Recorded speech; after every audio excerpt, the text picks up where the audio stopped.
আসসালামু আলাইকুম প্রিয় ভিউয়ার্স, সবাই কেমন আছেন? আশা করি সবাই ভালো আছেন, সুস্থ আছেন। দোয়া করি সবাই ভালো থাকেন, সুস্থ থাকেন এবং আমিও আপনাদের সবার দোয়ায় ভালো আছি। সোনালী দ্বীপ ডেইরি ফার্মের পক্ষ থেকে সবাইকে শুভেচ্ছা ও ভালোবাসা সবার জন্য রইল। ইনশাল্লাহ সবাই দোয়া করবেন আমার খামার আমি আরও ভালোভাবে যাতে পরিচালনা করতে পারি এবং বিশেষ করে খামারের কয়েকটা পয়েন্ট নিয়ে কথা বলবো। নাম্বার 1, আপনারা কেউ যদি মনে করেন খামার করবেন, সো খামার করতে গেলে সর্বপ্রথম যেই জিনিসটা আপনাদের দরকার বা প্রয়োজন, যেমন খামার করার জায়গা এবং ঘাসের জমি, ঘাস চাষ। তৃতীয় নাম্বার হচ্ছে মন থেকে,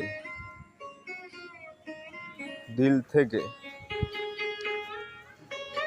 ফ্রেশ মনে এই খামার করার জন্য যারা ইচ্ছুক তাদের জন্য শুভকামনা রইল এবং যারা এই খামার করে লাভবান হতে চান তাদের বিষয়ে একটা কথা বলি। প্রিয় ভাইয়েরা, বিশেষ করে খামার করার স্বপ্ন যাদের আছে, খামার করার আগে 3টা জিনিস আপনাকে আবারও বলি, ভালো করে ফলো করতে হবে।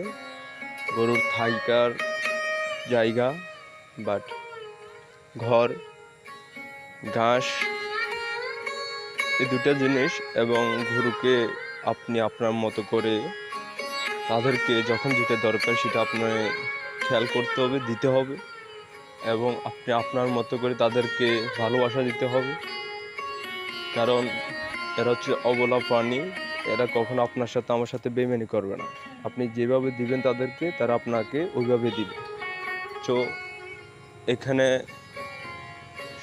এদেরকে খুব ভালোভাবে কেয়ার করতে হবে। যেমন দেখতেছেন আমার গরুগুলি অনেক চঞ্চল, অত বেশি মোটা তাজা না হলেও আমার গরুগুলি আল্লাহর অশেষ রহমতে